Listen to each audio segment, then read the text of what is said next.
I look at the picture of Edna on the mantelpiece. It's been 5 years since she's been gone, and I still talk to her every morning. Her smile in the picture, taken on our 30th anniversary, seems to only get brighter as the years go by. Perhaps it's just my eyes, 67 years old, that see the world differently. Everything softens, blurs, except the loss. My house in the country looks exactly how a widower's house my age should look. Modest, functional, with a minimum of decor. Just 2 bedrooms, a kitchen, a living room, and a small veranda overlooking an overgrown garden. My neighbors probably think I'm a strange hermit, an elderly man who rarely goes out on the town and spends hours conjuring up plants in the garden or sitting in a chair with a book. If only they knew who I really am. You know, Edna, I say, running my finger along the frame of the photograph. I'm leaving here in 3 days. You'd approve of the new house. It's spacious, with a big greenhouse. You've always wanted a greenhouse. I pour myself a cup of tea, black, no sugar, as always, and go out onto the veranda. The June sun is already high, and the warmth is palpable, even in the shade. My garden doesn't look as manicured as my neighbors, with their perfectly trimmed lawns and ornamental shrubs. Mine is more like controlled chaos, with medicinal herbs, neighboring vegetables, and flowers growing wherever they please. Edna called it a garden that has a life of its own. I walked down the path, checking on the tomatoes. They were doing well this year, strong, with healthy foliage. I wish I had time to harvest them, but the new owner, a young couple with a small child, promised to keep the garden. I hope they keep their word. My life here is simple and measured. Up at 6, reading scientific journals at breakfast. The old habits of a chemist are hard to eradicate. Then working in the garden until lunchtime. After reading, sometimes correspondence with former colleagues or a walk to the lake a couple of kilometers away. Dinner was always at 7, as had been the custom under Edna. She believed that regularity in meals was the key to longevity. Maybe she was right, but she didn't even make it to 65. Lung cancer. Never smoked, kept her health. An irony that sometimes makes me chuckle bitterly. After she died, I retired and sold our big house in the suburbs of Duarte, the house where our son Torrance grew up, a house full of memories that had become too heavy for me alone. Instead, I bought this modest little house on the outskirts, away from the hustle and bustle, invested in the stock market and bonds, as my financial advisor advised. And to my own surprise, my fortune began to grow. Not that I needed the money. My patent on a special polymer, now used in dozens of industries, had provided Edna and me with a comfortable life 20 years ago. But the money kept coming in, and my spending was minimal. When Barrington, my old friend and colleague in the laboratory, called and said that he was moving to a luxury neighborhood on the shores of a lake 100 kilometers away, I suddenly decided to follow his example. Why not? I'm 67, still in good shape, and as Edna would say, life goes on, Fielding, even when we don't want it to. So I bought a house, a big one, excessively luxurious for a single elderly man, but with a lovely greenhouse and a view of the lake. $12 million, a sum that would have seemed unthinkable to me 10 years ago, was now just a number on paper. A phone call interrupted my musings. I walked leisurely back into the house and looked at the screen. Torrance. My son calls once a month, usually on Sundays and always with the same intonation that says, I'm doing my filial duty. Today is Tuesday, and that's unusual. Yes, Torrance, I answer. Daddy, how are you? His voice sounds too cheerful, strained. The same. Gardening, reading. You? Oh, Darlene and I are very busy. You know, work, social obligations. 3 dinner invitations this weekend, can you believe it? I did. My son and his wife have always wanted to be in the right community, attend the right events. Torrance works as Director of Corporate Communications for a technology company, a position whose significance I never fully understood. Darlene is a brand manager for a cosmetics company. They live in the upscale Duarte neighborhood, in a house that they feel confirms their status. Listen, Dad, Torrance continued after an awkward pause, Darlene and I have been thinking, we haven't seen each other in a while. Why don't we come over to your house for dinner on Friday? Torrance and Darlene agree to visit me. That's what it sounds like. They haven't been here in over a year, not since last Christmas, when they stopped by for an hour, handed me a tie I'll never wear, and left for some emergency party. Sure, I replied. Would 7 o'clock be okay with you? Great! I can hear the relief in his voice. Listen, can we bring anything? Wine? Dessert? You don't have to worry. Are you sure? Darlene knows a great pastry shop. I can handle it, Torrance. He's always doing that, offering to help in a way that emphasizes my inadequacies. Are you sure you can drive yourself at this distance? Isn't it hard for you to do the garden yourself? Maybe you should hire an au pair. Okay, Dad. See you Friday then. See you Friday. I hung up the phone and went back to the porch. The June sun was still warm, but somehow I felt chilly. Torrance's visits were never just visits. There was always some reason, usually financial. When he needed money for a down payment on their current house, he'd called every day for a week, inquiring about my health and even offering to help with roof repairs. What did he need now? I looked up at the sky, trying to imagine my son's reaction if I told him about the impending move and my new house. A house that cost more than he'd make in 10 years. Torrance had always been ambitious. Even in high school, he'd strive to be the best, not for knowledge or enjoyment of the process, but to outdo others. Edna said it was a good trait, that it would help him succeed. Perhaps she was right. He went to a prestigious university, got a degree in business, got a job with a good company. On paper, a successful man. But somewhere along the way, he lost something important. Maybe when he married Darlene, a woman for whom brands meant more than people. Maybe when he started working in the corporate world, where status was defined by office size and car brand. Or maybe that trait had always been there, and I just didn't want to notice it. I didn't tell my son about my condition. Not because I wanted to hide it. It's just that he never asked. He saw my modest lifestyle and drew conclusions. Dad lives like a middle-class retiree, so he doesn't have any serious money. Should I tell him about the move? About the house I just bought? About the fact that his father, whom he probably considers a loser, could buy his career with all its trappings with change from his own pocket? Part of me wanted to see the look on his face. The other part doubted it would change anything between us. I picked a few tomatoes for the salad and walked back into the house. My reflection in the kitchen window showed a tired older man with gray hair and deep wrinkles around his eyes. I didn't look like my millions, that's for sure. It was 3 days until Friday, and 3 days until I moved in too. Coincidence? Maybe, but I was beginning to wonder if I should postpone the move for a few days. See what Torrance and Darlene were coming with, and only then decide if they should know about my new acquisition. I put the kettle on and pulled a cookie from the cupboard. Edna always said that tea and cookies made any problem seem smaller. In this case, I doubted it, but I followed her advice anyway. In a way, it made me feel her presence. What would you do, Edna? I asked the photograph. Would you tell him, or would you let him go on thinking that his father was just an old man living out his days in a modest house? The photograph was silent, but I thought her smile was a little more sly. Perhaps it was worth waiting and seeing what would happen. After all, what's a few more days in the house that had been my refuge for the past 5 years, especially since the movers were already scheduled for Saturday, the day after Torrance and Darlene's visit. I smiled at my thoughts. Well, this was going to be an interesting dinner.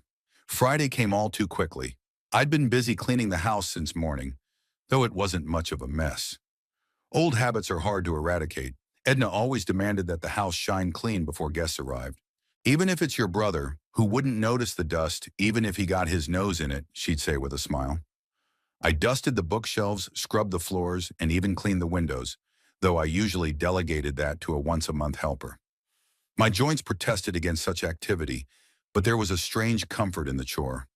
By 3 o'clock, the house was ready, and I began to prepare dinner. I decided to make roast beef and Yorkshire pudding, a dish Torrance had loved as a child. He had once asked for it every Sunday, and Edna, sighing but smiling, had honored his request. Now I doubted if he remembered it at all. I marinated the meat, prepared the vegetables for garnish, and began the pudding dough. I knew the recipe by heart, having watched my wife make it so many times. As I whisked the eggs and flour, I remembered how Torrance, as a teenager, had loved to scrape the batter off the sides of the bowl. How far we've come from those days. When exactly did things change? When did my son stop being that inquisitive boy who asked 1,000 questions about my work and watched with eager eyes the simple chemistry experiments I showed him in the kitchen?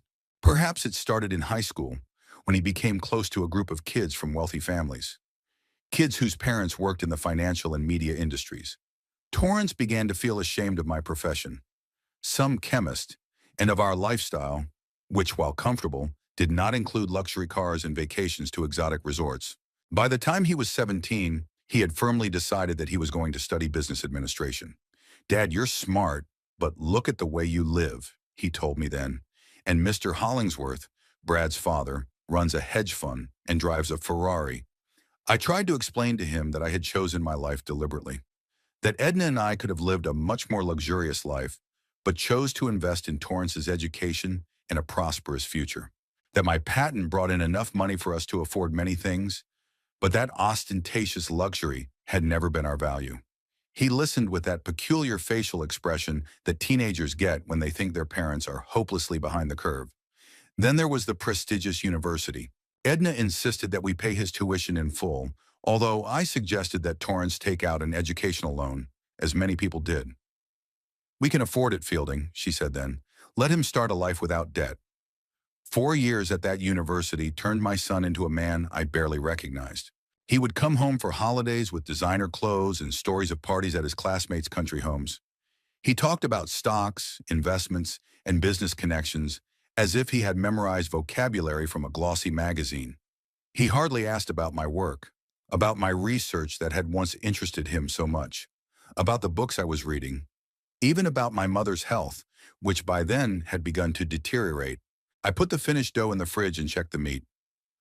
Everything was going according to plan. All that remained was to set the table and prepare the side dishes.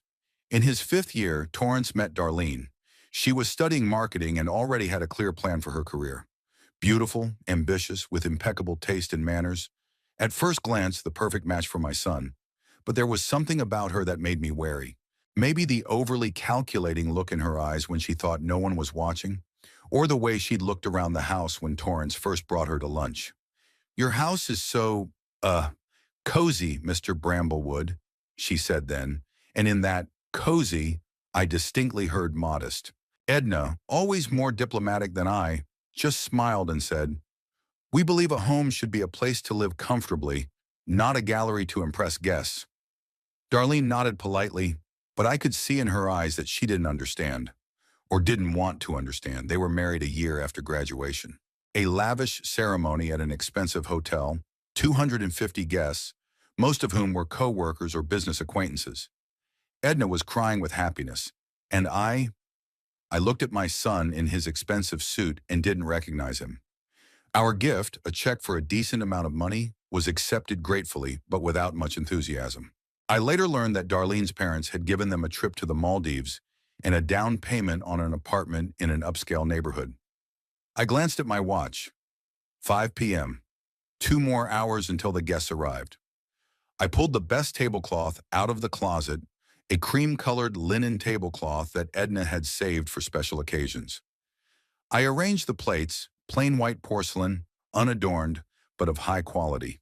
The silverware I'd gotten from my parents. Crystal wine glasses. Simple elegance. That's what Edna valued, and I shared that value. I remembered how, 2 years after Torrance and Darlene's wedding, my wife and I had been invited to dinner at their new apartment. Everything there screamed money. Designer furniture, state-of-the-art appliances, artwork on the walls. But there was no soul, there was no warmth. "How do you like our living room?" Darlene asked then. "The designer worked on it for 3 months. All the pieces came from Italy." "It's very classy," Edna replied, always finding diplomatic words. Later at home, she said to me, "Fielding, have you noticed? They don't have a single family photo. Not one book that looks red. This isn't a house, it's a showroom." I noticed, and felt a strange sadness for their son, who seemed to be living in a set rather than a real house. After the birth of their firstborn, a girl they named Amber, the relationship became even more strained. They rarely brought the baby to our house, preferring to leave her with a nanny when they came for short, formal visits.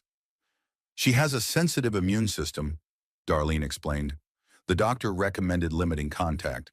Edna, seriously ill by then, accepted these excuses with a smile, but I could see the pain in her eyes. She longed to be a grandmother, to hold her granddaughter in her arms, to read her stories. She died without ever truly knowing her only granddaughter. After she died, Torrance and Darlene came to the funeral, of course. They were correct, reserved. Torrance even wept during the ceremony. But within a week, he was back to his life as if nothing had happened. I sold our family home. Too many memories, too much emptiness, and bought this modest little house. I invested the money from the sale in safe stocks and bonds, as my financial advisor advised. Suddenly, I found my fortune growing faster than I could spend it. The dividends from the patent kept coming in.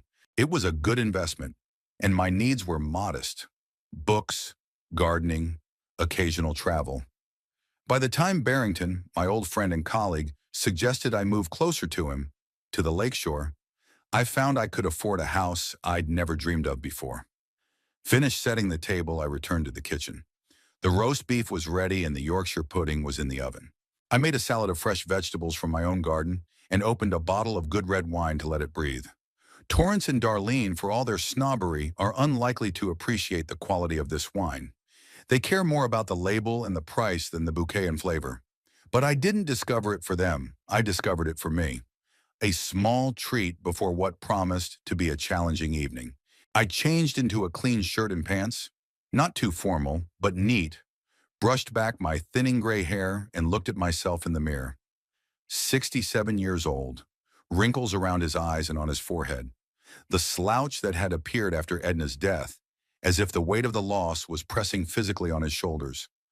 Arms with protruding veins and age spots, the hands of a chemist who'd worked with reagents for decades. I didn't look like someone who just bought a $12 million house. I looked like what my son thought I was, an elderly father living out his days in a modest house in the country. Suddenly, the phone rang. Torrance's number. "Yeah? Dad, we're on our way. We'll be at your place in about an hour." "Okay, I'll meet you at 7 o'clock. Dad." He's a little stumped. "Darlene wants to know if you need anything from the city. Maybe some medicine?" "Meds. It's like I'm a frail old man who can't take care of himself." "No, thanks. I've got everything." "Well, I'll see you soon then." "I'll see you soon." I hung up the phone and looked at my watch. 5:45. Another hour and a quarter of solitude and peace before my house was filled with strained smiles and superficial conversations. I stepped out onto the veranda with a cup of tea. The day was warm, but not hot. Perfect weather for dinner in the garden, but I knew Darlene would prefer an air-conditioned room. "It's so stuffy outside, and those insects," she'll say, though it won't be anything like that. "I wonder why they're going. What do they want this time? Money for a new car? Or maybe they've decided to move to a bigger house." Torrance had never hidden his desire to live in the most upscale neighborhood in Duarte. Part of me wanted to believe that my son just missed him, that he really wanted to spend time with his father, but I knew my son too well to entertain such illusions. Sitting on the veranda, I looked at my garden. The tomatoes I had so carefully cultivated were already beginning to turn red. The lavender planted around the perimeter of the vegetable garden was repelling pests and attracting bees. Edna loved bees. She said they reminded her of me. Hardworking, determined, a little alienated from the world, but creating something beautiful. I smiled at that memory. Edna knew how to see beauty in simple things. It was something she'd tried to teach Torrance too, but seemingly without success. Once, when Torrance was about 10 years old, we could sit for hours in the garden of our old house and watch insects. I told him about the symbiosis between plants and animals, about the cycle of life, about how everything in nature is connected. He listened with his mouth open, asked 1,000 questions, made notes in a small notebook that he always carried with him. Where is that boy? When did he turn into a man for whom nature is just a decoration for photos on social media, and the real value is measured by the price on the tag? I finished my tea and went back into the house. It was time to finish the preparations. I put the Yorkshire pudding in the oven, checked the roast beef, made the gravy. Everything was ready. All that was left was to wait. I sat in my favorite chair by the window that overlooked the driveway. Soon their expensive car would be driving down it, the latest model from a German manufacturer, if I wasn't mistaken. The Torrens change cars every 2 years, always to a more expensive one. I, on the other hand, have been driving the same Japanese model for the last 10 years. Reliable, economical, no frills. Edna joked that this car would outlive both of us. I looked at the picture of my wife on the mantelpiece. "They'll be here soon, Edna," I said quietly. "I wish you were here. You always knew just what to say to smooth over the sharp edges." The picture was silent, but I thought Edna nodded approvingly. I heard the sound of a car pulling up and straightened in my chair. Time to meet my son and his wife. Time to find out what brought them to my humble home on this Friday evening. The Torrance's black SUV slowly pulled into my driveway, gleaming with perfectly polished sides. I got out of my chair and headed for the door. Through the window, I saw Darlene fixing her hair in the rearview mirror and Torrance checking his phone. They took their time getting out, as if they were gathering their strength for an unpleasant duty. Finally, the car doors opened. Torrance got out first, tall, slender, wearing a light blue shirt and khaki pants. Darlene followed him, elegant in a light summer dress and carrying a small designer handbag. I stepped out onto the porch to greet them. "Torrance, Darlene, good to see you." "Hi, Dad." Torrance walked over and awkwardly hugged me, a formal gesture, no real warmth. "Hello, Fielding."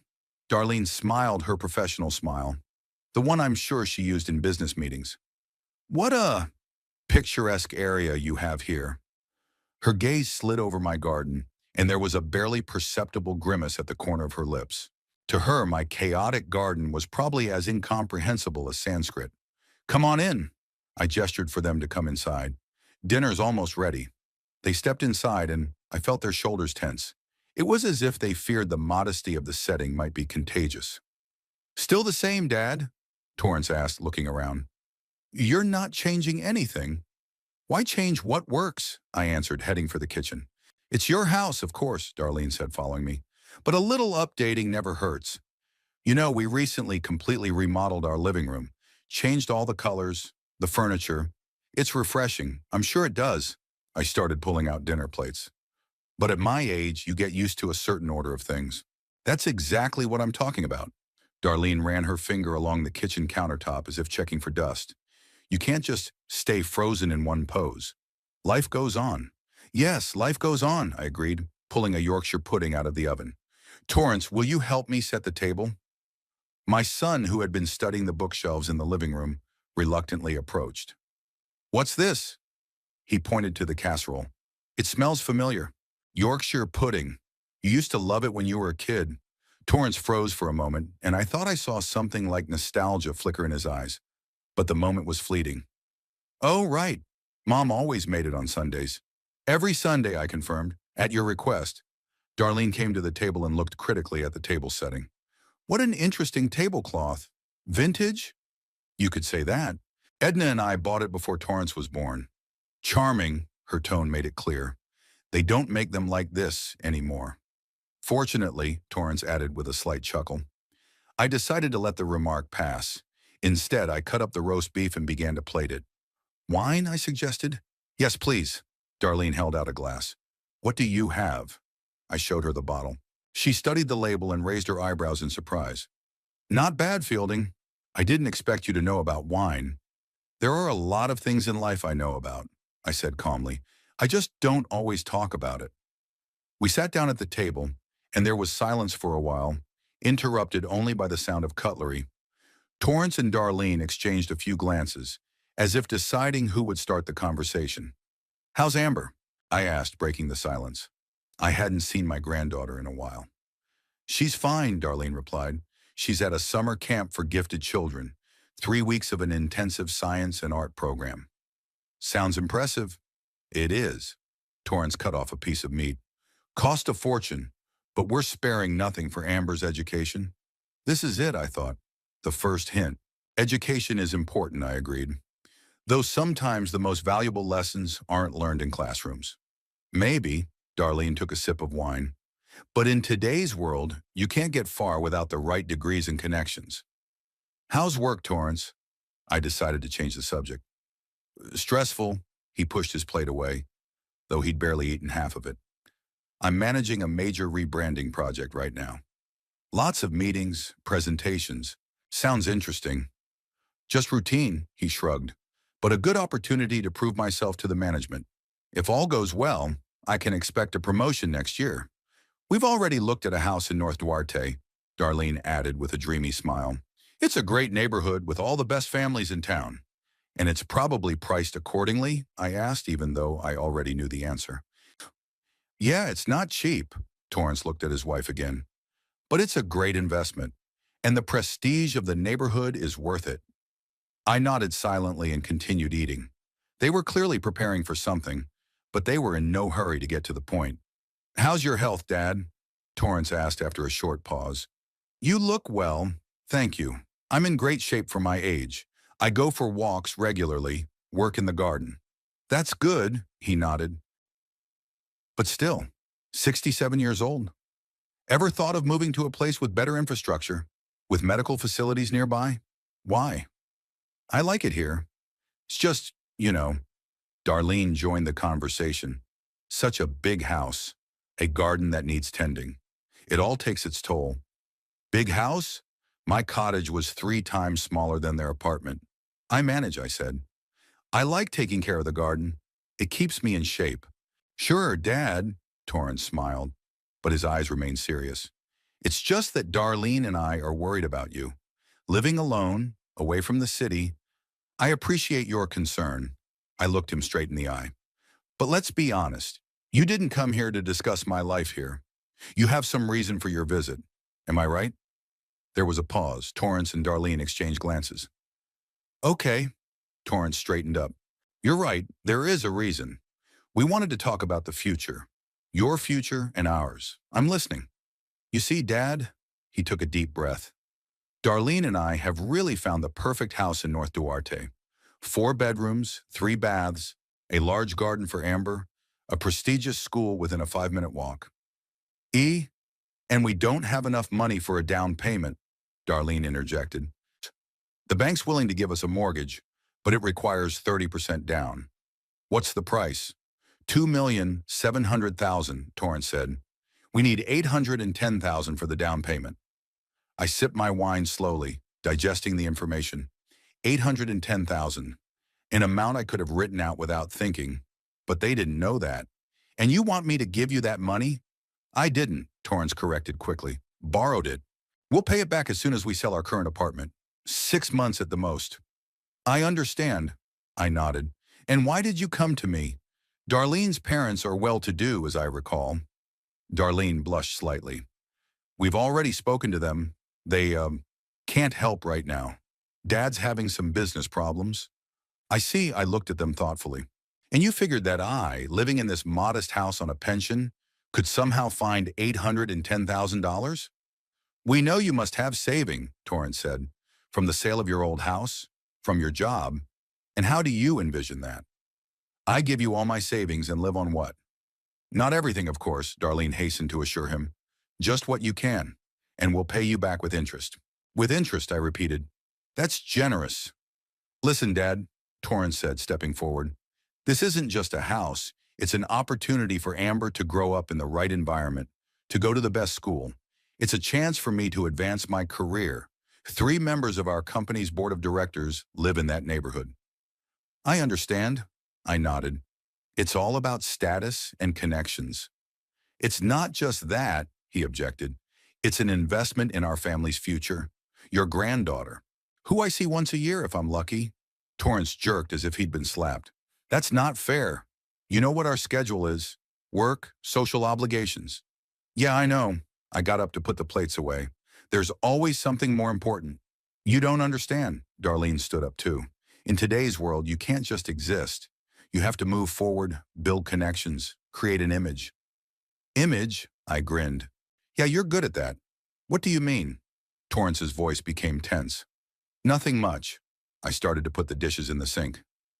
Just an observation. No, you tell me. He stepped toward me. What were you going to say? I turned to him.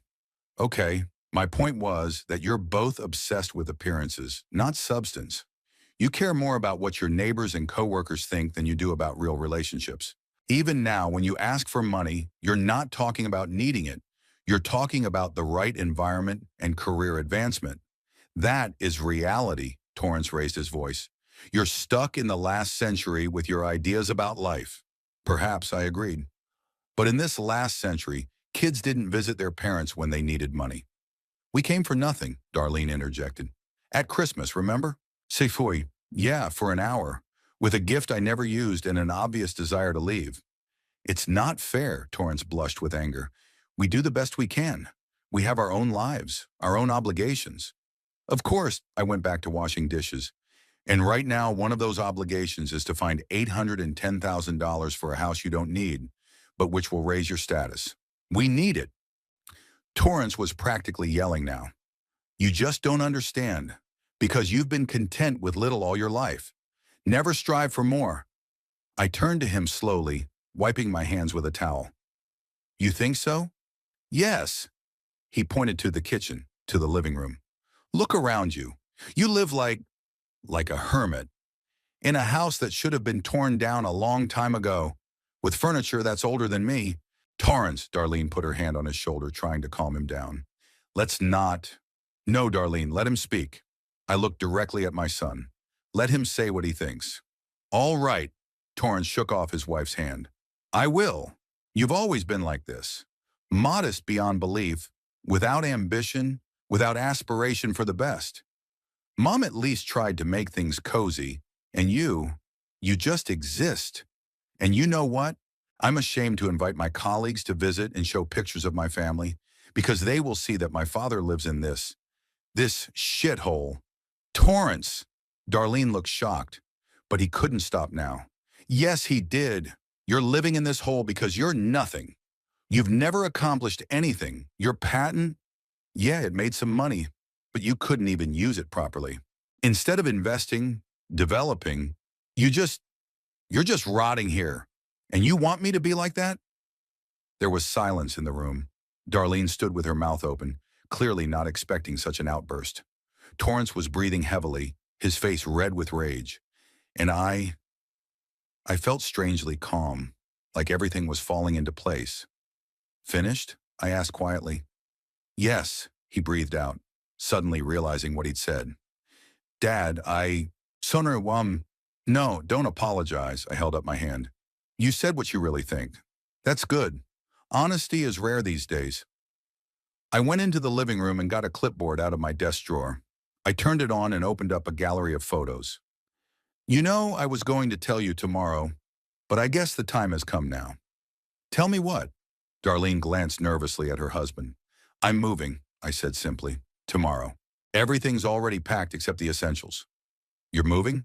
Torrance frowned. Where? To a nursing home?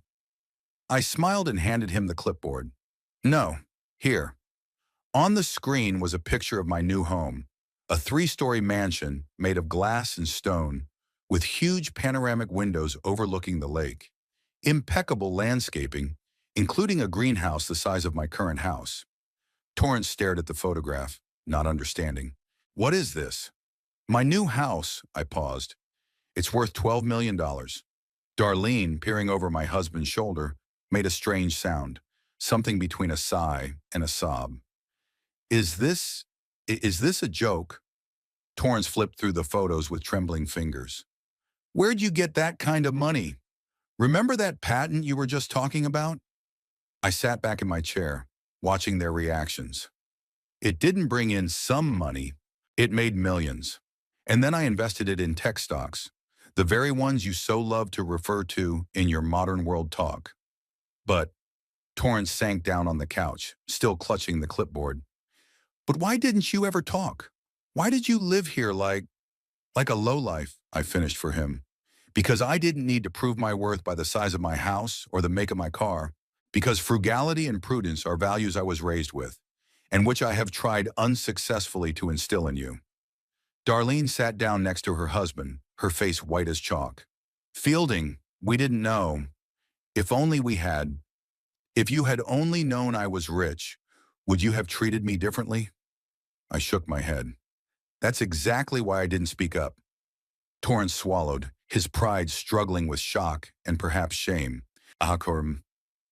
And all this time you could could help us with the house, with Amber's education? Suh, with anything, I nodded. But you never took an interest in my life enough to know. You saw what you wanted to see, an old man living out his days in a hole. A heavy silence hung in the room. Darlene was the first to come to her senses. But now that we know, you're going to help us with the house, right? I mean, it's for your granddaughter after all. I looked at her, then at my son. His face was still a mixture of shock and disbelief, but there was a familiar calculating glint in his eyes. I watched the faces of my guests change. Shock gradually gave way to realization and then to feverish calculation. Darlene was the first to pull herself together, her professional smile back in place, only now with a tinge of ingratiating warmth. Fielding, this is amazing, she stepped forward. Such a beautiful house. You must tell us everything when you bought it, how you found it, what you plan to do with the interior. Torrance sat there, still clutching the clipboard, his eyes flicking from the photos to me and back again. I could see the contradictory emotions struggling in his eyes: distrust, envy, embarrassment, and finally calculated interest. Dad, he cleared his throat, his voice suddenly soft, almost affectionate. Yeah, I don't know what to say. It's amazing, it really is. Thank you, I replied calmly. I'm happy with the purchase, and all this time. He made a vague gesture with his hand. All this time you've had these opportunities? Yes, but why didn't you tell us? Darlene moved closer. We're family. We should know these things about each other.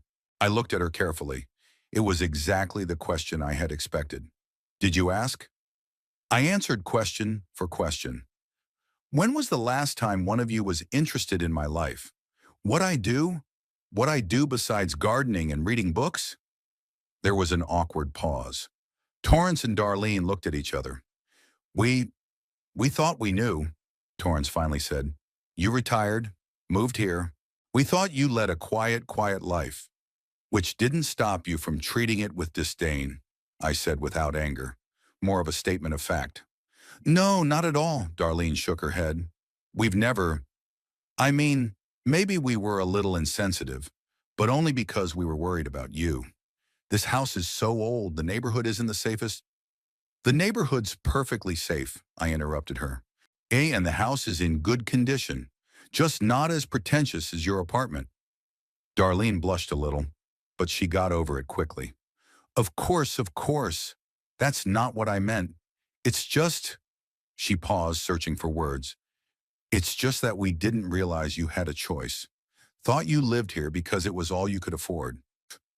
And now you know I could afford a house like your new one times 10 and not even notice the difference in the bank account. Torrance finally put the clipboard away and sat up straighter. Dad, tell us about your patent. I know you developed some kind of polymer, but I never realized how important it was. That's what it was. Sudden interest in my work that they haven't asked about in years. Interesting that you're only asking about it now. I didn't hide the irony in my voice. But okay, I'll tell you.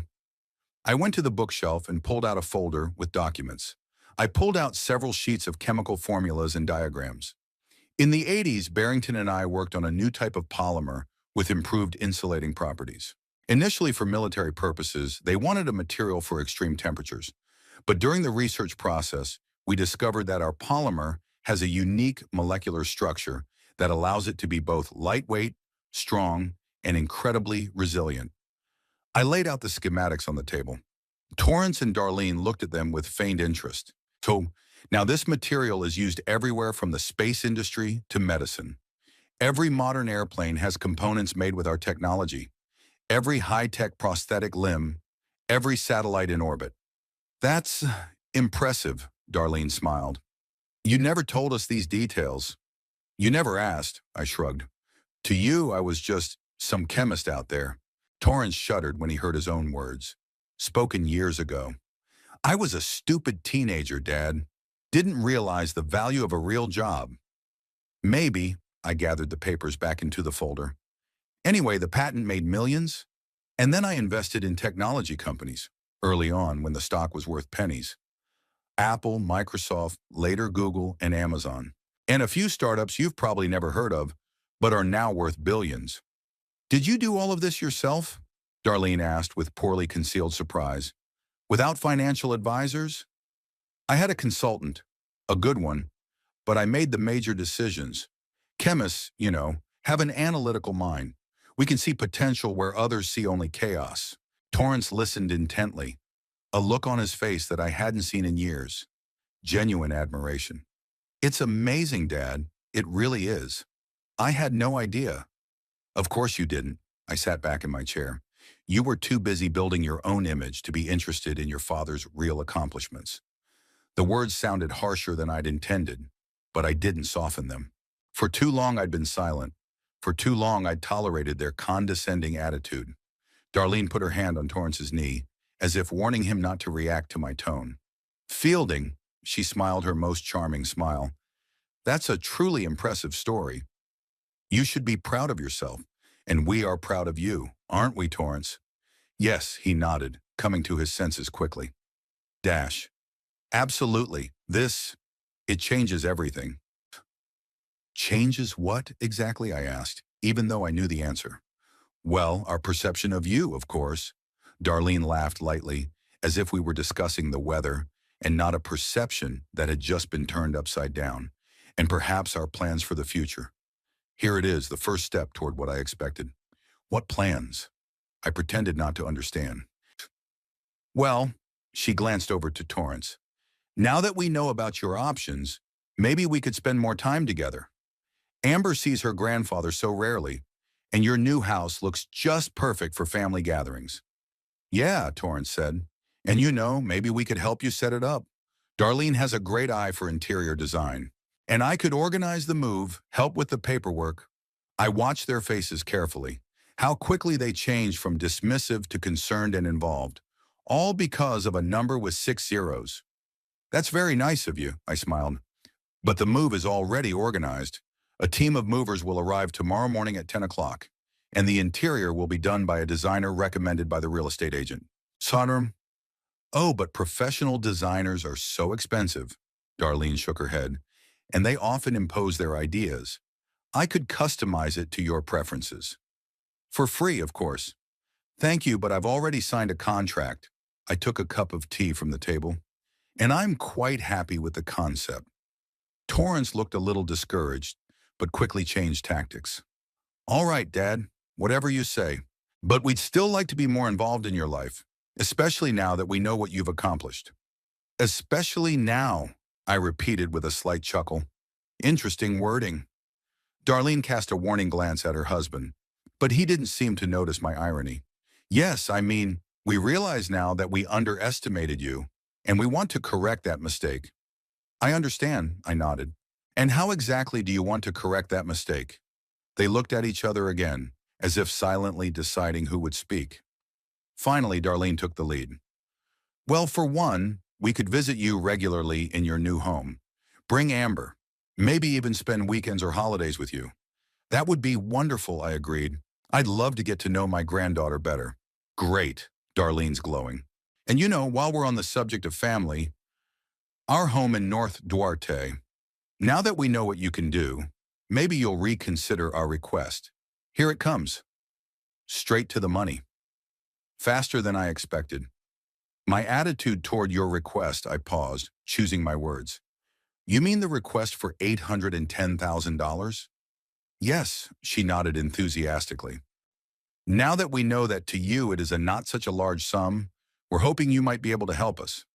Like you said, it would allow Amber to grow up in a better environment, go to a better school, and live closer to your bosses, I added. Well, that too, Torrance smiled, clearly thinking we had already come to an understanding. You know how important it is in today's corporate world to be part of a community. I nodded as if in agreement and took a sip of my tea. They waited, holding their breath. I finally said, this is all very interesting. How quickly people's attitudes change when they find out about money. Darlene laughed nervously. Fielding, that's not true. We've always respected you. We just didn't fully understand your situation. Really? I raised an eyebrow. Half an hour ago, your husband called me a lowlife, living in a hole. And now you both look at me like I'm your long-awaited savior. Because you found out I have what you need, money. Torrance blushed, but he held back. Dad, I overreacted. Said things I didn't mean. I was upset. Thought you were refusing to help us out of principle. Not because you couldn't. And that justifies the insults? No, of course not, he lowered his eyes. I apologize. I really do. I stared at him carefully, trying to see if there was any sincerity. Maybe it was there, deep beneath the layers of calculation and self-justification. You know, Torrance, I sighed, the sad thing about all this isn't even what you said. It's that you've really thought that all these years. You thought I was a loser, unworthy of your respect. No, Dad, that's not. Don't deny it. I held up my hand. Sorry, I've seen the way you've looked at my house, my way of life, with pity, sometimes with irritation, as a burden to be cared for out of duty, not love. Darlene tried to intervene, but I stopped her too. And you, Darlene, all these years you've barely concealed your contempt. My house was charmingly old-fashioned to you, my interests strange, my lifestyle outdated.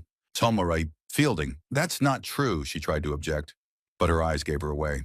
We were just worried about you. Worried, I nodded. So much so that we visited once a year. So much so that they wouldn't let me see my granddaughter. So much so that they didn't bother to ask me once what I'd really been doing all these years besides gardening. There was a heavy pause. Torrance looked embarrassed, Darlene tense. They clearly hadn't expected the conversation to go in this direction.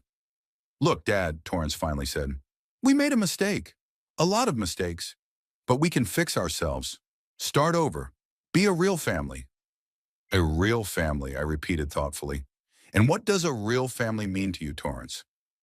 Well, spending more time together, taking care of each other, supporting each other in times of need. Like now? When you need money for the house? He flinched but continued. Yes, and in times like this too. A family should help each other. We'll help you with your new house, with organizing your life. And you can help us with the down payment. That makes sense, doesn't it? I looked at my son and saw him as a 10-year-old boy who convinced me to buy him a new bicycle because everyone else in the class already has one. The same calculating glint in his eyes, the same confidence that he could manipulate me. You know what the saddest part is, Torrance? I sighed. You really think your words sound sincere? That I don't see your real motives? What motives? He frowned. I just want to mend the relationship. After you found out about my condition, I finished for him. Not before. And that tells me all I need to know about your priorities. Darlene, seeing that the conversation was going the wrong way, took the lead again. Fielding, let's be fair. Yes, the news of your financial situation came as a shock to us. And yes, it's made us reevaluate some things. But is that a bad thing? Isn't that what honest conversations are all about? Understanding each other better?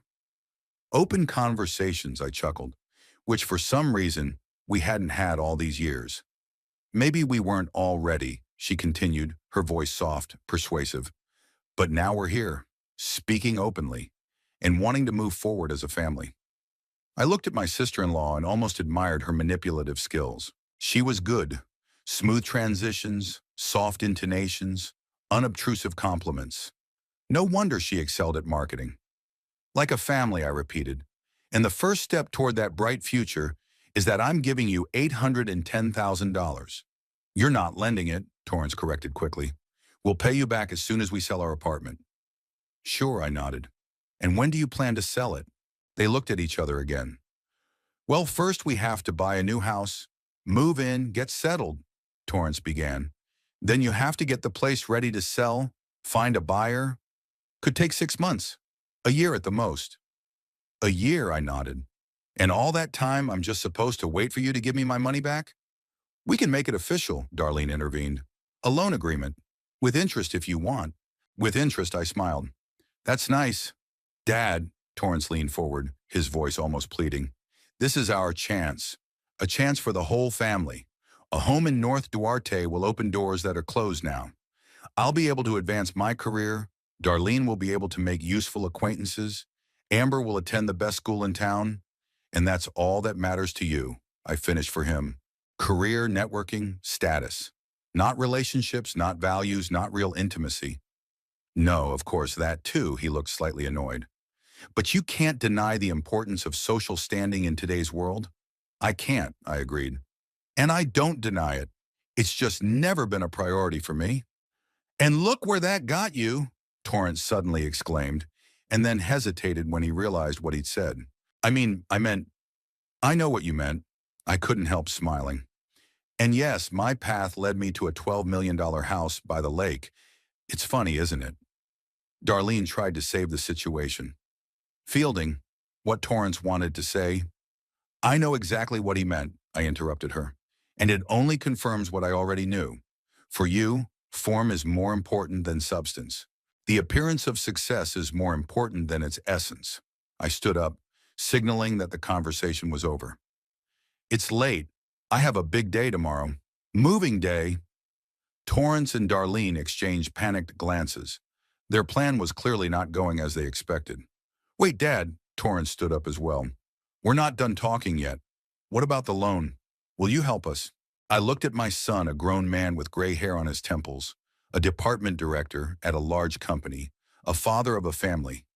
And yet there he was, still the same spoiled boy who thought the world was obligated to give him everything he wanted. You know, Torrance, I sighed. Let's get back to this conversation tomorrow. Come to my new house this weekend. I'll show you around. We'll talk calmly, without emotion, okay? His face brightened up. Sure, Dad. That's a great idea. Right, Darlene? Absolutely. She stood up too, her smile even wider. We'd love to come. Maybe even bring Amber. She's just getting back from camp. That would be wonderful, I nodded. Now I really should get some rest. The day had been busy. Of course, Darlene fussed. We were just leaving. Torrance, darling, come on. They headed for the door, but Torrance turned around. Dad, I just want to say, I'm really sorry about what I said. I didn't mean it. You've always been a role model for me. I really have. I looked into my son's eyes and searched for sincerity. Maybe somewhere deep down there was sincerity, but on the surface all I saw was calculation and a desire to get what he wanted. Good night, Torrance, I nodded. I'll see you this weekend. Saturday was clear and warm, the perfect day for a fresh start. I woke up at 6, out of habit, though I could have slept longer. The movers weren't due until 10, but old habits are hard to break. After making myself a cup of tea, I went out onto the veranda and looked at my garden in the morning light. The tomatoes were turning red. The lavender was attracting the first bees. The roses Edna had planted were getting ready to bloom. It would all stay here, pass on to the new owners. I hoped they would appreciate it.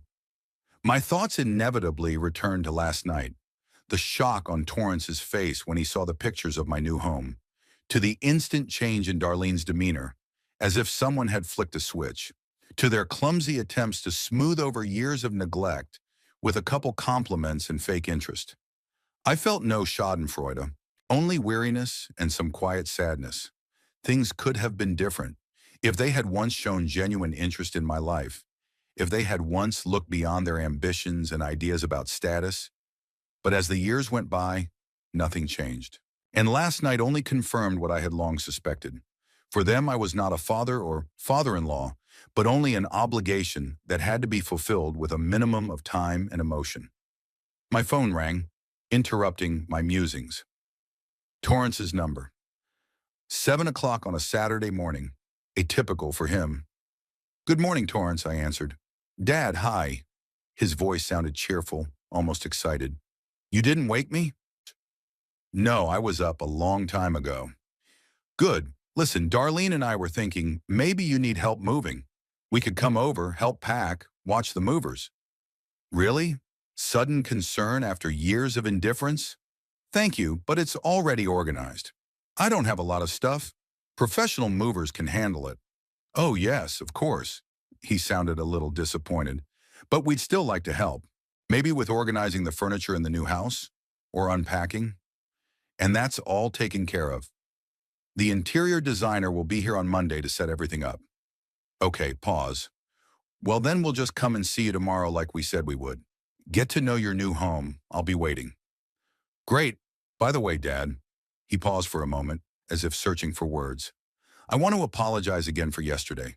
For everything I said. I didn't mean it. I was just upset and I understand, I interrupted him. It happens. You do? You're not angry? Am I angry? No, more like disappointed. But it's a feeling I've had for a long time. No, Torrance, I'm not angry. Good. He sounded relieved. I'll see you tomorrow then. Have a good move. Thank you. I hung up and went back to my tea. Not 5 minutes later, the phone rang again. This time it was Darlene. Good morning, Fielding. I hope I'm not too early. No, Darlene. What can I do for you? Oh, nothing in particular. I just wanted to make sure you're all set for the move. Torrance said you'd refused our help, but I wanted to offer. I've got contacts for a great cleaning company who could get your new house ready for you. And I was also thinking about curtains. You know, new houses often forget about them, and the sun can be so intrusive. I listened to her chirping and thought about how quickly people change. Just yesterday, she could barely conceal her disdain for my country lifestyle, and today she's ready to organize the cleaning and buy curtains. Thank you, Darlene, but it's already organized. The house has been cleaned, the curtains are hung, and the linens are waiting in the closets. Oh, how thoughtful. She sounded a little disappointed. Well, if you do need anything, just let us know. We're always here to help. Appreciate it. Oh, and Fielding, I was wondering, did you change your mind about what we talked about yesterday? About the home loan? That's it, the real reason for the call. Let's talk about it tomorrow, Darlene, when you come to visit. Of course, of course. I just wanted to see if there was any point in preparing the paperwork, but you're right, it's better to discuss it in person. That's right. I'll see you tomorrow then, and have a good move. After that call, I turned off my phone. Enough fake concern for today. By 10 o'clock, the moving van arrived. Professional, polite guys, they quickly packed and took out my few belongings. I decided to leave most of the furniture to the new owners. It was part of the house, its history. I took only the essentials with me: books, clothes, kitchen utensils, a few paintings, and of course, pictures of Edna. By noon, the house was empty. I walked through the rooms checking to see if I'd forgotten anything. I stayed in the bedroom the longest. This was where Edna and I spent the last months of her life. This is where she left, quietly and honorably, just as she'd lived. I'm moving in, Edna, I said aloud, though no one was in the room. Starting a new chapter. I hope you'd approve. I felt a light breeze from the open window touch my cheek, like a caressing touch. Stepping out onto the veranda for the last time, I looked around the garden. How many hours had I spent here, tilling the soil, watching the plants grow, enjoying the peace and quiet? This garden had been my refuge, my therapy after Edna's death, and now I was leaving it to others. Goodbye, I said quietly and turned to the waiting car. The drive to the new house took about an hour. I drove slowly, enjoying the scenery and thinking about the changes ahead. The truck with my belongings drove ahead, pointing the way. When we arrived, I was once again amazed at the grandeur of my new abode. The 3-story glass and stone mansion looked almost unreal against the blue lake. The spacious lots surrounded by trees provided privacy, and the landscaping was beautifully designed with every detail in mind. The house inside was even more impressive. Huge panoramic windows, high ceilings, marble floors in the hall, a living room with a fireplace, a dining room that could seat 20 people, a state-of-the-art kitchen, 5 bedrooms, each with its own bathroom, a study overlooking the lake, and of course the greenhouse, spacious, bright, with automatic irrigation and climate control systems. Too much for one person? Maybe, but I didn't buy this house to impress. I bought it because I could. Because after decades of living modestly, I wanted something special.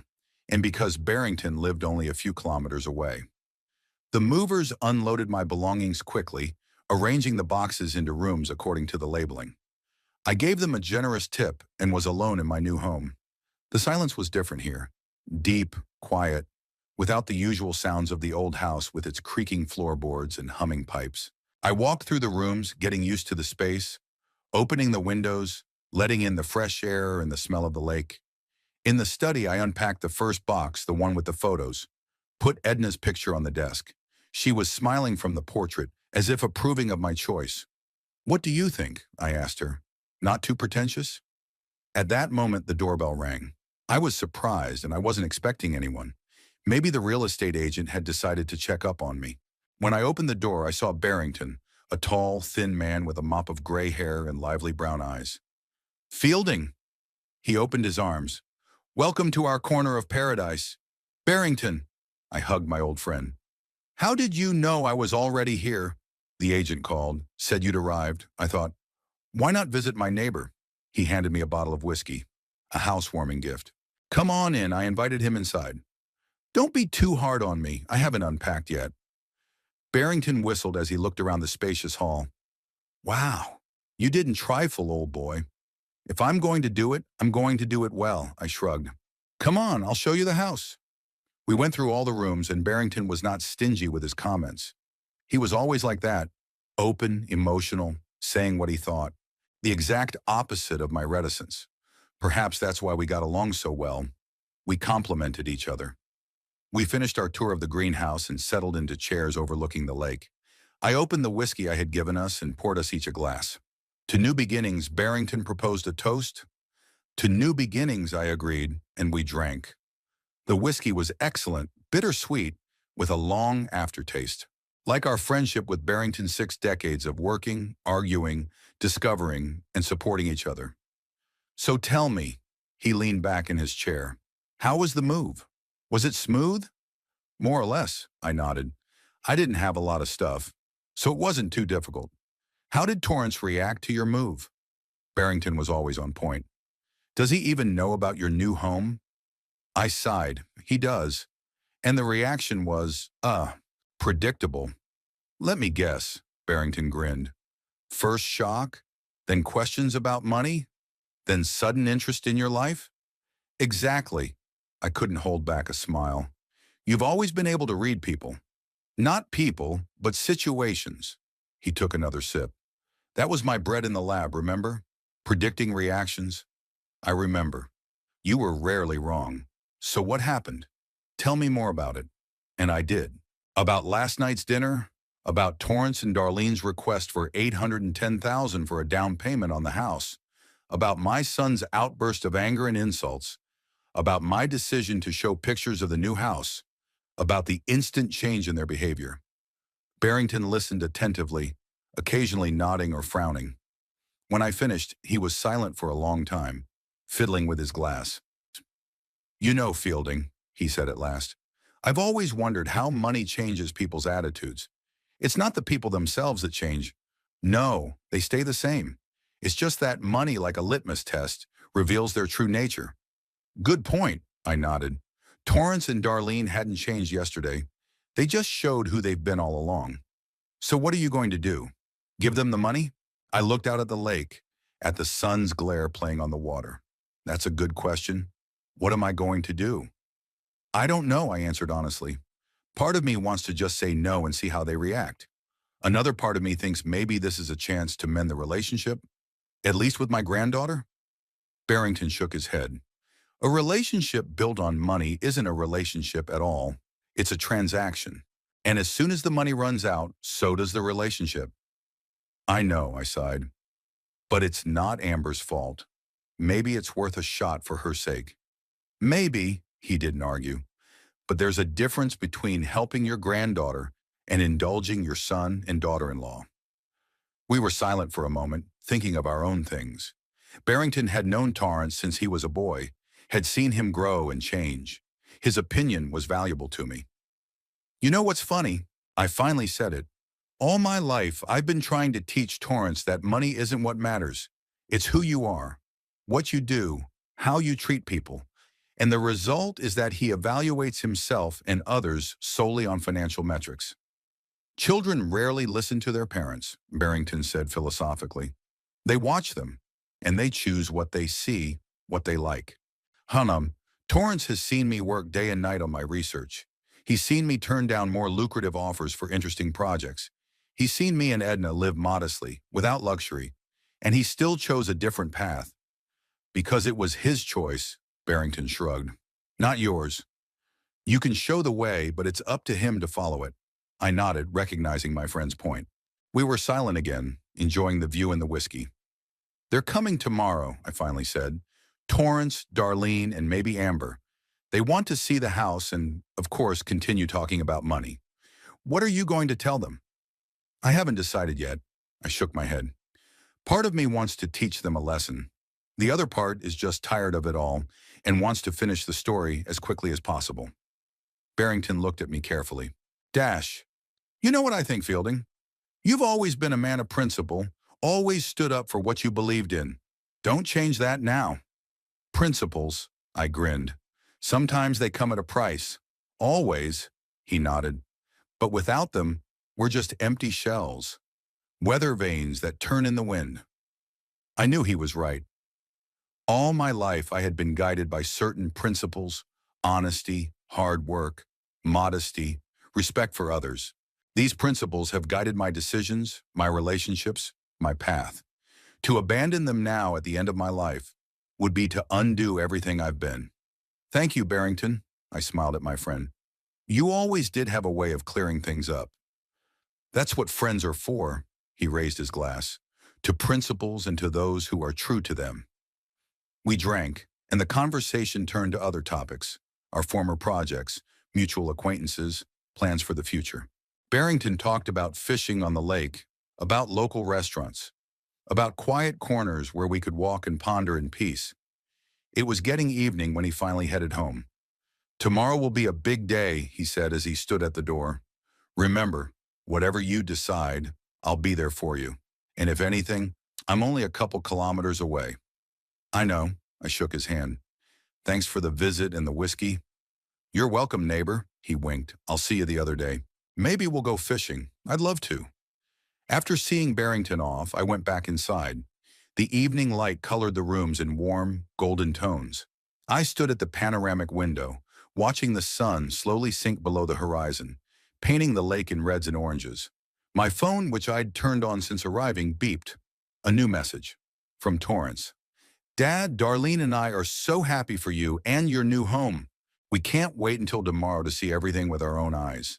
Amber will be there too. She's back from camp and really wants to see Grandpa. See you tomorrow. I reread the message several times.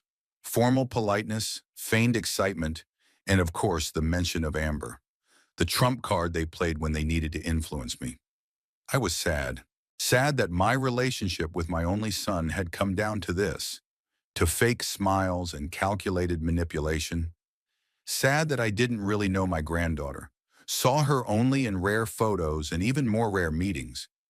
Maybe money could have made a difference. Buy me a place in their lives, in Amber's life. But at what cost? And would it be real intimacy or just an imitation of it? I didn't respond to the message. Instead, I turned off my phone and stepped out onto the terrace. The air was fresh, filled with the smell of the lake and the forest. Here, in this new place, I felt strangely free, as if I had shed the weight I had been carrying for years. Tomorrow would be a new day, and a new decision. A week in the new house flew by. I gradually got used to the spacious rooms, to the view of the lake, to the silence, broken only by birdsong and rustling leaves.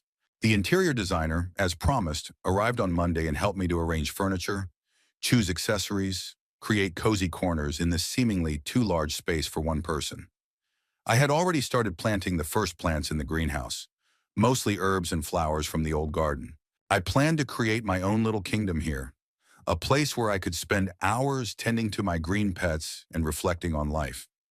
Torrance, Darlene, and Amber's visit last Sunday had been strange. They arrived dressed up with a bouquet of flowers and a bottle of champagne. Amber, a skinny girl of 10 with serious eyes, was wary, clearly not understanding why a grandfather she hardly knew was suddenly the owner of such an impressive house. I showed them all the rooms, the greenhouse, the terrace overlooking the lake. Torrance and Darlene commented enthusiastically, occasionally glancing around with ill-concealed amazement. Amber perked up a little when I told her about the plans for the garden, and even asked a few questions about the plants, the first sign of genuine interest on her part. Over lunch, the conversation inevitably turned to money. Torrance asked, with feigned carelessness, if I had made up my mind about their request. I replied that I was still considering my options and suggested we revisit this conversation in a week. They agreed, although I could see the disappointment on their faces. They were clearly hoping to get a positive response right away. The rest of the visit passed in tense politeness. Before leaving, Darlene casually mentioned that the deadline for filing paperwork to buy a house was looming, and they needed to make a decision in the next few days. I pretended not to take the hint. From then on, they called daily, Torrance and Darlene, sometimes together, asking how I was settling in, if I needed help, if I wanted them to come again, and every conversation invariably turned to the subject of the loan. I answered evasively, promising to let them know when I was ready. And so today, Saturday, exactly 1 week after the move, I was sitting in a chair on the terrace, enjoying my morning coffee and the view of the lake, when I heard the sound of a car pull up. A moment later, the doorbell heralded the arrival of uninvited guests. I didn't rush to open it. I guessed who it was. Putting down my cup, I walked slowly through the living room to the front door. As I'd expected, Torrance and Darlene were standing on the doorstep. Without Amber this time. Minus surprise. Darlene smiled as she handed me a large box tied with ribbon. We decided to stop by unannounced and bring you a housewarming gift. We hope we're not intruding. Torrance was smiling just as broadly, but there was tension in his eyes. No, we're not, I stepped back, letting them into the house. Come on in. They came in, looking around with undisguised admiration. The house had been transformed in a week, with paintings on the walls, books on the shelves, and small details that made the place feel lived in. How nice it is here! Darlene splashed her hands in delight. Everything is so harmonious, so stylish. Fielding, you have excellent taste. Thank you, I accepted the compliment with restraint, but a great deal of credit goes to the designer. Whatever, she continued to smile. I can feel your hand, your attention to detail. I led them into the living room, offered them drinks. They chose coffee, and I went to the kitchen to cook. Through the open door, I could hear them talking in low voices, obviously discussing tactics for the conversation. When I returned with the tray, I found them studying my bookshelves. You have such an interesting collection, Dad. Torrance picked up one of the books. Modern Polymer Materials. Is this related to your patent? Indirectly, I set the tray on the table. My patent dealt with a specific type of polymer, but I've always been interested in the broader field. Fascinating. He returned the book to the shelf with a look like he was genuinely interested. I should have asked you more about your work. It sounds so innovative. I barely held back a chuckle. Innovative. A word from his corporate lexicon that he was trying to use to show his understanding of my field. We sat down with cups of coffee. Darlene placed the gift box on the table. Open it, Fielding. We so hope you like it. I untied the ribbon, opened the box. Inside was a state-of-the-art electronic photo frame. We loaded it with family photos, Darlene explained. You and Edna, me and Torrance. Lots of pictures of Amber. So you'll always feel connected to your family even when we're not around. Very thoughtful. I took the frame out of the box, turned it on. A picture of Amber in kindergarten appeared on the screen, then a picture of Torrance and Darlene at some reception, then an old picture of Edna and me at a picnic. You like it? Torrance stepped forward, eagerly awaiting my reaction. Yes, thank you. I turned the frame off and set it aside. That's very nice of you. There was a pause. They were waiting for a more emotional reaction, but I wasn't about to show it. Not now, when I knew exactly what was behind the gift. So, Darlene was the first to break the silence. How are you settling into your new home? Is everything comfortable? Quite, I nodded. The house is great. The view is beautiful. The neighbors are mostly retired people like me, polite and unobtrusive. That's great, she smiled. We're so glad you found a place where you're comfortable. And where I'm only an hour away, Torrance added.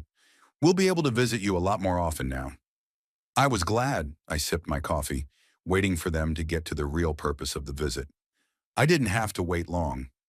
Dad, Torrance cleared his throat. Darlene and I wanted to talk to you about what we discussed last week, about the home loan. Yeah, I remember, I nodded. $810,000 for the down payment. Exactly, he tensed visibly. Have you made a decision? I set my cup aside and looked at them. They were both sitting on the edge of the couch, with the same look of hope and tension on their faces. Yes, Torrance, I've made my decision. They moved forward in sync, as if on cue. I? Darlene was the first to go. I paused, gathering my thoughts. I'd been thinking about it all week, weighing the pros and cons, consulting with Barrington and my financial advisor, and I've come to a conclusion that may have been obvious from the start. I will not give you that money, I said calmly. Not as a loan, not as a gift. Their faces stretched as if a wave of shock had passed over them. But why? Torrance frowned. Dad, you can afford it. For you, it's not about whether I can afford it, I interrupted him. It's about me not wanting to do it. You don't want to help your own son? His voice rose. Your granddaughter? You've seen the house we've chosen, the prospects it offers for Amber. I saw the house you chose because it's in an upscale neighborhood where your bosses live, I answered calmly. A house you can't afford but want to buy to impress the people whose opinion is more important to you than your family. That's not true, Darlene intervened. We're thinking about Amber's future, her education, her surroundings. True, I nodded. And I'm thinking about Amber's future too, and the example you're setting for her. What kind of example? Torrance was getting angry. Shiri, we're showing her to strive for the best, to succeed. You're showing her that it's okay to live beyond your means, to chase status and use family ties for financial gain. I shook my head. Those are not values I want to pass on to my granddaughter. They looked at each other, clearly unprepared for this turn in the conversation. Fielding, Darlene tried to change tactics, her voice softer. I understand your concerns, but we will indeed return the money as soon as we sell the apartment. It's a temporary measure, so we don't miss out on a great opportunity. An opportunity to impress the Torrance bosses, I clarified. I understand that. But the answer's still no. Torrance jumped up from the couch, his face red with anger. I don't understand you. You sit in this huge house alone with millions in your account, and you refuse to help your own family. What kind of selfishness is that? Selfish, I raised an eyebrow. Interesting wording from a man who hadn't visited me in months until I needed the money. We were busy, he raised his voice. We have jobs, commitments, our own lives. Of course, I nodded. And in that life, there was no room for me, until it turned out that I had money. It's not fair. Darlene stood up as well. We've always respected you, always remembered you. It's just that everyone has their own lives, their own worries. You're right, I agreed. Everyone has their own life. And so do I. And in my life, I've decided to use my money differently. Different? Torrance frowned. What do you mean? I stood up, walked over to the bookcase, and pulled out a file folder. I met with my lawyer and financial advisor this week. We were discussing my new will and the charitable foundation I've decided to set up. A will? A foundation? Torrance looked back at his wife. What are you talking about? I opened the folder and pulled out the documents. I'm setting up a foundation to support research in chemistry. Part of the money will go to grants for scientists working on environmentally friendly materials. The other part is for scholarships for talented students from low-income families. Torrance and Darlene listened with growing horror. I will donate most of my fortune to this foundation, I continued. Another portion to support hospices, like the one where Edna had spent her last weeks. They do incredible work and are always in need of funding. What about us? Darlene's voice shook. What about Amber? I've set up an educational trust for Amber, I replied. The money will be available to her when she goes to college, but not before, and it can only be used for education. What about us? Torrance looked stunned. Your own son? I looked at him, a grown man who now looked more like a cranky child who'd been denied a new toy. You'll get enough not to need, Torrance, but not so much that you stop working or spending on status things. You can't do that, he was almost shouting. It's not fair. I'm your only son. That money should stay in the family. It will, I pointed to the papers, in the form of education for Amber and opportunities for other young people who really want to make a difference in the world. Darlene, always more practical, came to her senses more quickly. Fielding, is this your final decision? You won't change your mind about the loan? I won't, I shook my head. I'm sorry, but no. Then we're leaving. She grabbed her purse. Torrance, let's go. My son stood there, still trying to make sense of the situation. Dad, you can't do this to us. After everything after everything you what? I looked him in the eye. You've done for me? Taken care of me? Been there for me when I needed support? What exactly, Torrance? He opened his mouth, closed it, unable to find an answer. Torrance, let's go. Darlene tugged on his arm. There's nothing more for us to do here. Yes, he finally pulled himself together. Yes, there's nothing more for us to do here. But you know, Dad, you're going to regret this. When you're all alone, when you need help, when you're lying in a hospital with no visitors, remember this day. His words should have hurt me, but I only felt tired. I already remember a lot of days, Torrance. Days when you didn't visit, didn't call, didn't take an interest in my life. Days when you only needed me to sit with Amber while you went to another appointment. The days when you were ashamed of my primitive life and didn't invite your coworkers over to our house. He flinched as if from a slap. It wasn't like that. It was, I sighed. And we both know it. Darlene pulled her husband toward the exit. Come on, Torrance. It's no use. They headed for the door, but on the threshold, Torrance turned around. You're gonna regret this, Papa. I swear you will. Maybe, I nodded. Sorkonon. But the only thing I regret now is that I couldn't raise a son who cared more about human relationships than money and status. He wanted to say something, but Darlene literally dragged him out the door. I heard them arguing as they walked to the car. The doors slammed, the engine started with a roar. A moment later, the car sped off, raising a cloud of dust in the driveway. I was alone in the huge house, with a cup of cold coffee and the photo frame I'd been given, which now seemed a bitter irony. I turned it on again. The pictures alternated. Amber in her school uniform, Torrance and Darlene on some beach, me and Edna on our 30th anniversary. The last photo lingered longer than the others. The three of us, me, Edna, and little Torrance, about 5 years old on a picnic by the lake. All smiling, happy, carefree. Family. Something squeezed inside. When did everything go wrong? At what point did my son turn into a man for whom status and public opinion became more important than anything else? Could this have been prevented? I turned off the frame and put it back on the shelf. You can't change the past. One can only accept it and move on. Stepping out onto the terrace, I took a long look at the lake. The sun's glare played on the water. A light breeze moved the leaves of the trees. Somewhere in the distance, a bird sang. The world went on living its life, indifferent to human dramas. I felt no satisfaction from what had happened. There was no gloating, no vengeful pleasure, not even relief. Only the quiet sadness of realizing that my family, what was left of it, was not what I had hoped for. But along with the sadness was another feeling, the certainty that I had made the right decision. Yes, I didn't give my son money for a house he couldn't afford, but I secured my granddaughter's future, created a foundation to help talented young people, and supported organizations doing important work. And maybe someday, Torrance will realize that I did it not out of greed or vindictiveness, but out of principle. A belief that money should work, not be used for ostentatious consumption. That a person's real worth is not in the house they live in or the car they drive, but in what they do for others. Maybe someday, but I won't wait for that moment. I have a life of my own, a new home, new opportunities. Burrington's coming tomorrow. We're going fishing. Next week, I'll start actively working on building a foundation. In a month, I'm planning a trip to Europe. I've wanted to visit the museums of Florence for a long time. Life goes on, and may it be less family bonding than I had hoped, but more meaningful and good for the world. I looked once more at the lake, at the distant hills on the horizon.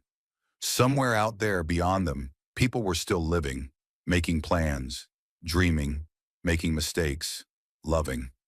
And somewhere among them was my son and his family, with their hopes and disappointments. I wished them well, even if they couldn't believe it now. I wished for them to one day realize that true wealth is not in a bank account, but in relationships, in feelings, in what we leave behind. And in the meantime, I had my new life, and I was ready to live it the way I thought was right, without compromising my conscience, without betraying my principles. Maybe that's what true freedom is, to finally live your life the way you think it should be lived, without looking back at other people's expectations and demands. I had earned that freedom through years of hard work and a humble life, and now I was going to take advantage of it. With that thought in mind, I returned to the house. A new day and a new chapter of life lay ahead, without Torrance and Darlene, but with the feeling that I had done the right thing, and that was enough.